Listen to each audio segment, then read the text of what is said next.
Menjadi senator adalah puncak kesuksesannya. Tapi yang pastinya nggak sampai di situ saja. Setelah tak lagi menjabat, dia tetap mendedikasikan dirinya untuk mengedukasi masyarakat Indonesia. Apa yang mau saya perkenalkan?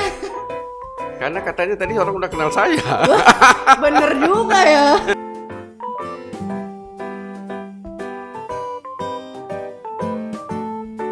Akademis ya Pak, seorang guru, lalu ke Batam ya Pak, ke Batam lalu malah jadi kayak instalasi listrik Pak, itu kan sangat tidak berhubungan ya Pak. Kami memang dilatih menulis, tapi saya ingin beritahu, orang tidak bisa menulis kalau dia tidak bisa membaca. Karena kata orang tua saya, kamu harus jadi tukang insinyur. Sorenya saya harus intip, cantik nggak gitu kan. Waduh, bertanggung jawab sekali ya hari ini ya. Oh, wah ini boleh, maka saya bahas lagi. Halo Sobat Potret, selamat datang di Potret, podcast trending. Cekrek-cekrek, trending.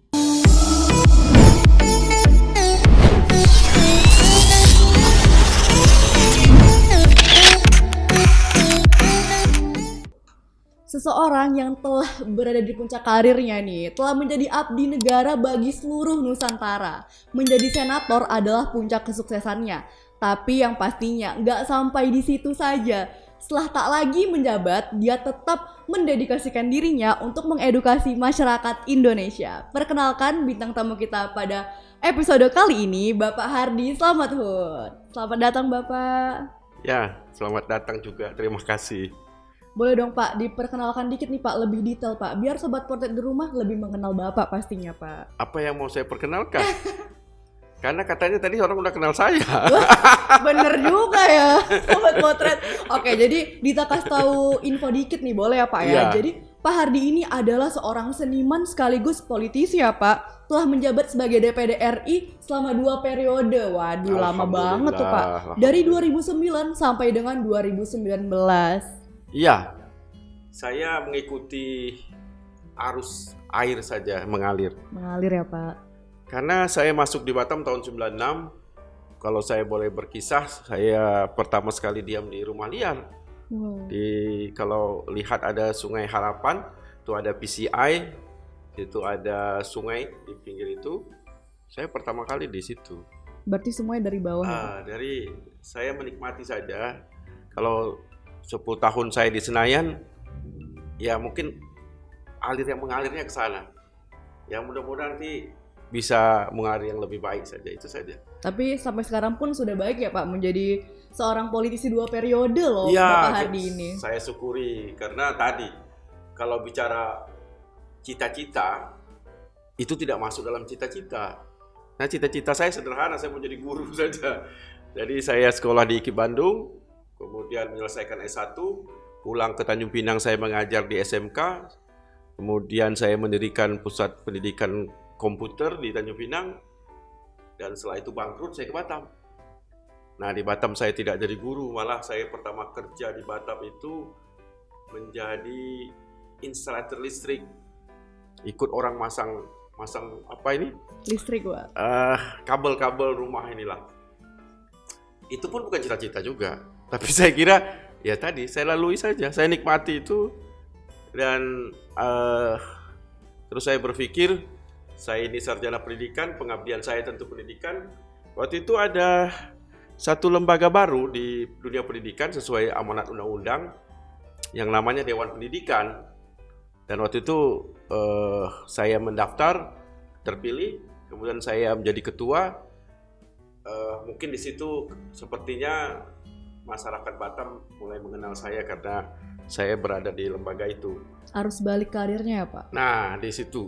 Kemudian saya pernah jadi anggota KPU pertama di Batam tahun 2004. Kemudian terjadi semacam biasa ya, perubahan kepemimpinan. Saya menjadi ketua KPU di Batam yang KPU pertama. Dan itu juga mulai orang saya memperkenalkan diri ke masyarakat, dan masyarakat juga mulai kenal saya. Ya karena kenal itu mungkin tahun 2009 saya berani mencalonkan DPD. Jadi urusannya urutannya begitu-begitu saja, nggak ada yang spektakuler sebenarnya, nggak ada.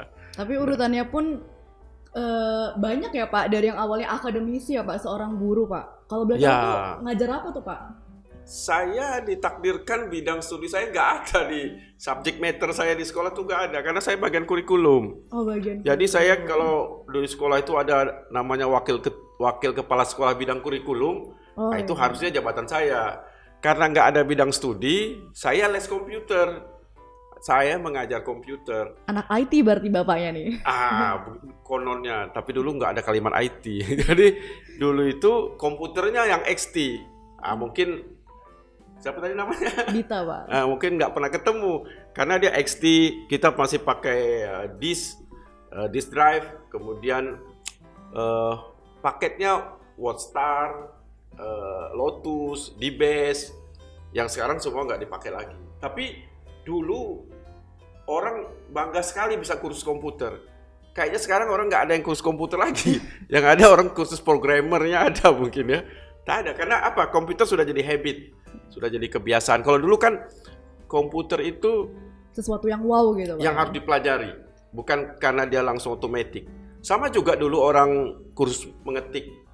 Sekarang mana anak-anak sekarang ada kursus mengetik? Nggak ada lagi. Langsung gini-gini ya Pak. Ya, jadi saya guru komputer. Kemudian S2 saya di ilmu administrasi, dan saya 3 tahun lalu menyelesaikan PhD di Malaysia. Saya S3 di Malaysia. Dari kisahnya Pak Hardi ini tergambar jelas ya Pak, bahwa kesuksesan orang itu nggak ada yang tiba-tiba sukses gitu Pak. Semuanya dari bawah, yang awalnya Bapak dari seorang akademisi ya Pak, seorang guru, lalu ke Batam ya Pak, ke Batam lalu malah jadi kayak instalasi listrik Pak. Itu kan sangat tidak berhubungan ya Pak. Terus Iya, juga, iya. Yang penting saya kira untuk generasi sekarang ini yakin aja yakin, bahwa yang di depan mata ini diambil saja, jangan Benar, dipilih. benar, Kalau dipilih-pilih kita nggak ketemu, karena mungkin belum rezeki kita. Nah sebab itu saya nggak ada pilih-pilih. Saya sampai sini saya nggak ngerti, tapi orang mau ngajarin. ajak saya jadi kerja di instansi listrik, saya ikut saja. Dan malah saya punya perusahaan instansi listrik waktu itu akhirnya. Saya dirikan PT. Ya karena saya mau aja gitu. Dan ya saya pikir kalau generasi sekarang mau kerja saja, saya kira tak ada yang nganggur. Tuh Sobat Potret, yang penting tuh yang di depan mata ambil aja ya Pak. Ya, betul. Jangan pilih-pilih, karena kita nggak tahu ke depannya bakal apa yang terjadi Iya, ya Pak. iya. Karena kalau ada masa kosong, kita akan kehilangan kesempatan. Maka Jangan sia-siakan waktu ya Pak. Ya, jangan kosongkan waktu, apalagi kita berhayal. Berhayal. Berhayal nggak boleh, kalau bercita-cita boleh.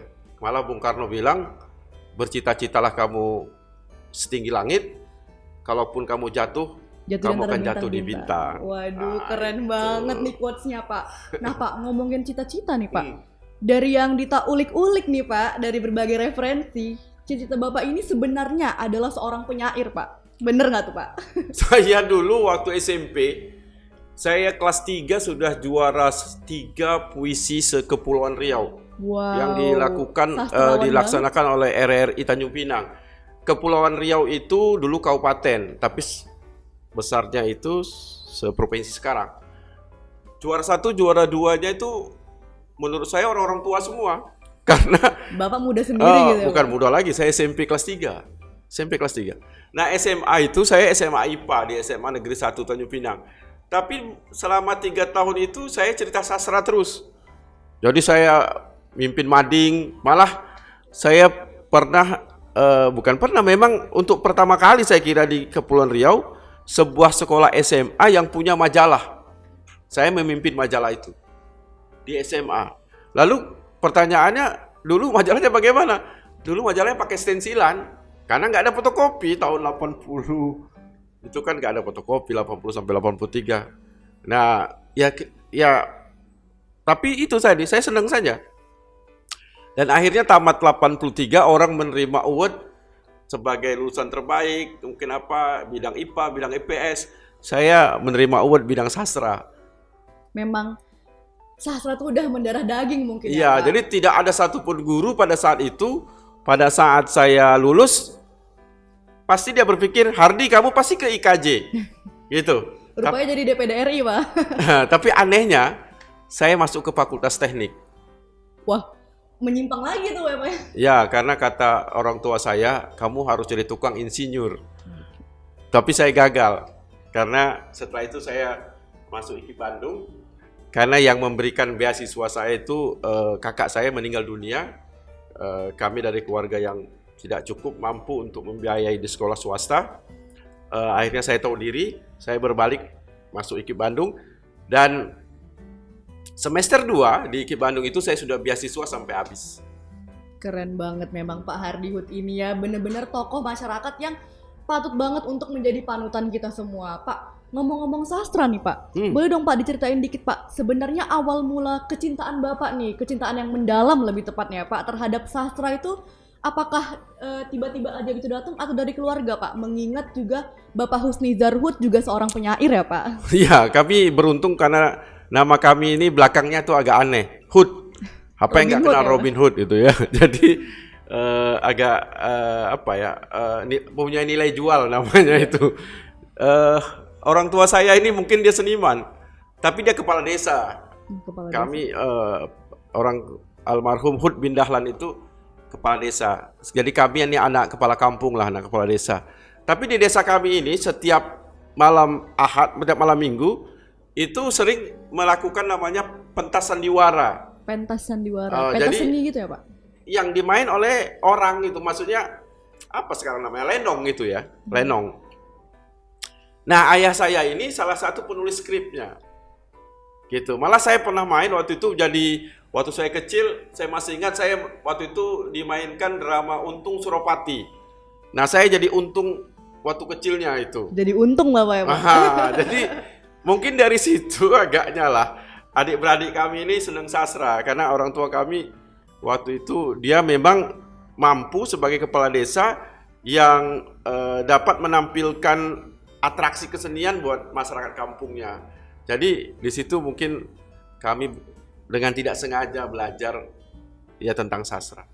Kecintaan Pak Hardi terhadap sastra ini pun tercermin ya Pak dari banyaknya buku yang sudah Bapak lahirkan Pak, lebih dari 6 buku ya Pak, atau tepatnya berapa tuh Pak? Kalau buku, sebenarnya buku sastra saya cuma 1, saya kalah jauh dengan adik saya Husnizar Hud, dan saya bilang bahwa dialah yang sastrawan, saya ini kalau mau disebut akademisi lah, tapi kalau yang sederhana, kalau mau sebut saya jadi, ya saya guru aja lah gitu. Buku puisi saya 1 saja, tapi buku lain buku ilmiah. Biografi. Saya mencoba menulis di mana saya berada gitu. Jadi buku saya pertama itu berjudul Menjadi Pemilih yang Cerdas. Itu tahun 2004 saya tulis karena saya berada di KPU. Setelah itu saya bilang tadi saya juga berada di Dewan Pendidikan. Saya menulis dengan buku dengan judulnya Untuk Apa Sekolah. Untuk Apa Sekolah? Saya menulis pada saat itu. Terus ada satu yang saya belum cerita, di antara DPD dengan berhenti di KPU itu saya mencalonkan jadi bupati di Bintan. Tapi kalah. Nah, perjalanan saya dalam mengikuti itu saya buat buku. Judulnya Menang Menanggung. Menang Menanggung. Nah, terus 2 buku lagi, satu periode pertama di DPD, Mengabdi dengan Hati, kemudian periode kedua Bersimpu untuk Negeri. Itu yang saya lakukan. Karena karir saya sekarang ini ada juga dosen, syarat dosen harus menulis buku, saya menulis 1 buku ilmiah disebut Psikologi Belajar. Jadi itu di antara buku-buku. Ada kisahnya ya Pak? Ada kisah pembira. Karena saya berada di mana, saya ingin menulisnya gitu. Di mana saya berpijak, di situ saya menulis ya Pak? Nah, di mana saya berpijak, di situ saya menulis. Baru saya dapat ini. Pak, untuk buku sendiri nih Pak, totalnya Bapak udah menerbitkan berapa buku nih Pak? 7 ya Pak? 7. Itu semuanya terbitan, apakah Bapak menerbitkan di tempat yang sama ataupun melalui media luar Pak? Ada beberapa penerbit di sini di percetakan.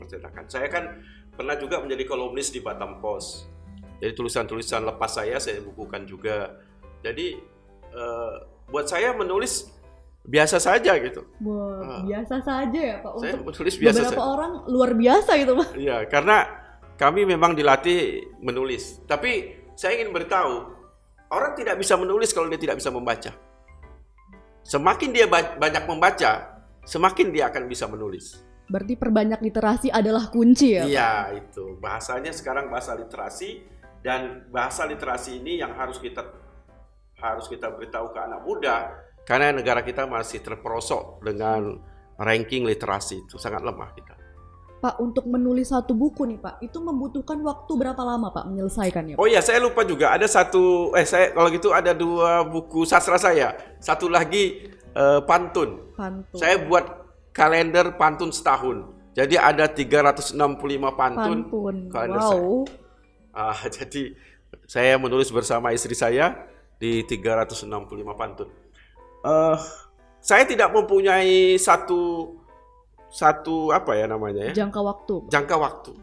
Kalau bisa cepat siap ya saya siapkan. Kalau enggak ya saya lewati saja. Tapi kebiasaan saya memang kalau habis subuh saya depan komputer. Pasti menulis ya Pak? Kalau nggak menulis saya jumpa dengan Syekh Google aja.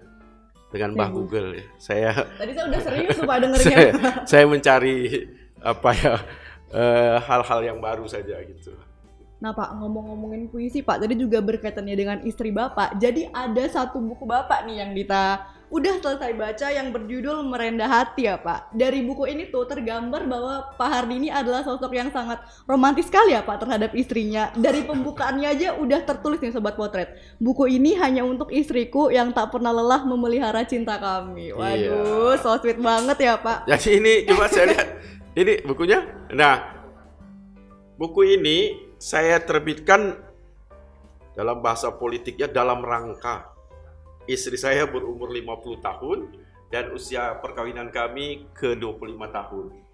Tapi buku ini, puisi ini ditulis pada saat kami SMA. Waktu PDKT ya Pak?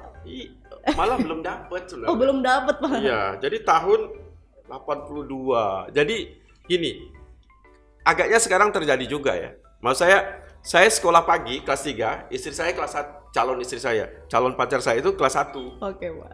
Kan kelas 1. Kami duduknya ternyata di meja yang sama. Saya di di meja ini, sorenya istri saya itu di meja yang sama. Ini kayak sinetron gitu ya, Pak? Tapi ini benar. Jadi biasalah, namanya anak lanang pasti suka menggoda gitu. Oke, Pak. Gombal-gombal ya, Pak? Saya tanya, halo, siapa yang adik duduk di sini? Maka dia balas, nama saya Rini gitu. Tapi sebagai laki-laki yang bertanggung jawab, sorenya saya harus intip, cantik nggak gitu kan? Waduh, bertanggung jawab sekali ya hari ini ya. Oh, wah ini boleh. Maka saya balas lagi. Nah, akhirnya karena saya memang orang tahu saya ini senang nulis puisi, maka tiap hari saya tulis puisi buat dia. Dan dia banyak tidak balas karena dia bukan sastrawan. Dia senang baca saja. Nah, saya ini menulis juga di buku diary. Jadi kalau zaman dulu, anak-anak itu suka bawa diary, buku diary. Kalau sekarang kayaknya enggak lah karena sudah ada di ponsel ya, di gadget ya. Kita bawa tulis lagi di diary yang saya kirim-kirim itu. Dan ternyata diary itu sampai sekarang masih ada. Pada saat istri saya berumur 50 dan usia perkawinan kita 25, saya mau kasih hadiah apa? Maka saya bilang, oh lebih baik saya susun buku itu. Waduh, dan dia tidak tahu sama sekali sampai ke hari malam peluncuran buku itu. Tidak tahu sama sekali bahwa saya akan meluncurkan buku ini. Merendah Hati 50 puisi untuk istri. Karena 50 tahun umurnya. Saya ajak, saya bilang malam ini kan ulang tahun. Kita minum-minum yuk. Minum di mana? Enaknya di restoran hotel. Saya bilang. Nah, kami ambil satu hotel yang di Batam Center. Di situ tamu sudah datang semua, sekitar 300 orang. Kemudian kami masuk dan acara dimulai. Kata istri saya, acara apa? Saya bilang acara ulang tahun dan peluncuran buku. Baru tahu di saat situ. Bener-bener so sweet banget ya Pak Hardy ini. Dita dengernya ini udah merinding nih Pak, dengernya deket kayak gini Pak. Berarti memang jurus Pak Hardy mendekati Ibu Rini ini menggunakan jurus puisi ya Pak? Jadi Bu Rini tuh kelepek-kelepek gitu Pak? Ya, itu bahaya. Mudah-mudahan tidak ada. Bahaya? Tak ada puisi saya kirim kepada yang lain. Waduh, Bu Rini gimana Bu Rini? Gitu. Pak, jadi nih Pak, boleh dong Pak pesan untuk sobat potret di rumah Pak pastinya. Gimana sih untuk anak muda zaman sekarang mungkin agar lebih produktif gitu Pak? Pertama, kalau boleh janganlah mengejar gelar-gelar akademik. Walaupun saya ini PhD, walaupun saya ini doktor, tapi yang dikejar pertama adalah sebenarnya apa yang kita bisa. Nah, bisa yang paling mudah adalah bagaimana menuangkan pikiran kita kepada orang lain atau kepada benda, yaitu misalkan tadi buku. Dan syaratnya bukan dia harus sarjana, dia harus membaca. Saya yakin hari ini siapapun dia, dan banyak kita contoh, tidak mempunyai gelar akademik yang banyak, tapi dia adalah penulis yang terbaik. Saya menganjurkan teruslah menulis, karena menulis itu bisa orang mengetahui kita walaupun pada saat kita sudah tidak ada. Karena jejak-jejak itu tidak akan pernah hilang, walaupun mungkin kita tidak lagi aktif dalam membuat satu karya-karya baru. Kemudian pada generasi muda, saya memang berharap zaman sekarang zaman digital, anak-anaknya juga disebut milenial, Anda harus melakukan percepatan, dan percepatan itu Anda terpilih bila Anda ada dua saja, Anda kreatif dan inovatif. Sepanjang Anda tidak punya dua itu, saya meragukan apakah Anda bisa menjadi anak milenial sesungguhnya. Anda kreatif dan inovatif ya Pak. Pak, boleh dong Pak, sebagai seorang sastrawan, penyair, akademisi, politisi, wah banyak banget ya Pak Hardy ini Pak. Iya, nano-nano. Dari seorang penyairnya langsung deh nih Pak, yang juga sangat cinta yang dalam terhadap tulisan ya Pak, dan juga literasi pastinya. Pak, tips nih Pak, tips untuk anak muda, karena yang kita tahu untuk ukuran literasi dan juga tulisan pastinya di zaman Bapak lebih banyak gitu ya Pak ya. Tips agar anak muda zaman sekarang rajin menulis dan juga memperbanyak literasi Pak. Rajin menulis itu yang saya bilang tadi, harus rajin membaca, dan syarat membaca harus banyak buku yang dibaca. Buku yang dibaca, dan sekarang malah ada buku digital. Ada kalau tidak dapat buku digital, maka harus rajin ke perpustakaan dan atau membeli buku. Tapi saya rasa sekarang membeli buku tidak begitu penting. Yang penting adalah Anda memang banyak berada di Google tadi, melihat apa saja, dan sekali lagi cari identitas diri, apa yang mau dikemukakan, dan pada saat menemukan itu teruslah konsisten di situ. Akan dapat menjadi semacam karakter diri kita. Tapi kalau kadang-kadang kita bergerak terlalu banyak, semua mau didapat, karakternya lambat muncul, sehingga orang banyak tidak dapat melihat kita sebagai sosok sesungguhnya. Luar biasa sekali, itu Sobat Potret. Cari identitas diri dan jika dapat fokus di situ, benar ya Pak ya? Iya, benar. Nah jadi Pak, buka dikit nih Pak. Jadi Pak Hardy ini juga ada program podcast ya Pak? Iya, cakap, jangan tak cakap. Namanya adalah Suara Hardy. Boleh nih Pak kita tagline dulu Pak, cakap jangan tak cakap ya Pak? Iya, saya hanya mencari panggung saja. Mencari panggung. Dan saya tidak mau kalah dengan anak-anak milenial. Kalau saya bisa, dan mungkin ada yang mau melihat YouTube saya, ya kenapa tidak? Maka saya memberanikan diri, dan alhamdulillah walaupun belum monetize tapi ya sudah berjalan aja. Buat saya bangga saja saya ada di situ. Nah Sobat Potret, buat yang penasaran sama program podcastnya Bapak Hardy ini, boleh ya Pak cari di YouTube pastinya, Suara Hardy. Iya, Suara Hardy. Cakap jangan tak cakap. Cakap jangan tak cakap. Ya, terima kasih sudah iklankan.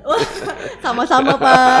Oke Sobat Potret, gimana? Seru banget kan pastinya pembahasan dengan Pak Hardy yang akademisi iya, politisi iya, penyair iya, semuanya dibabat abis. Bahkan sampai listrik pun juga bisa ya Pak ya. Dulu, ya.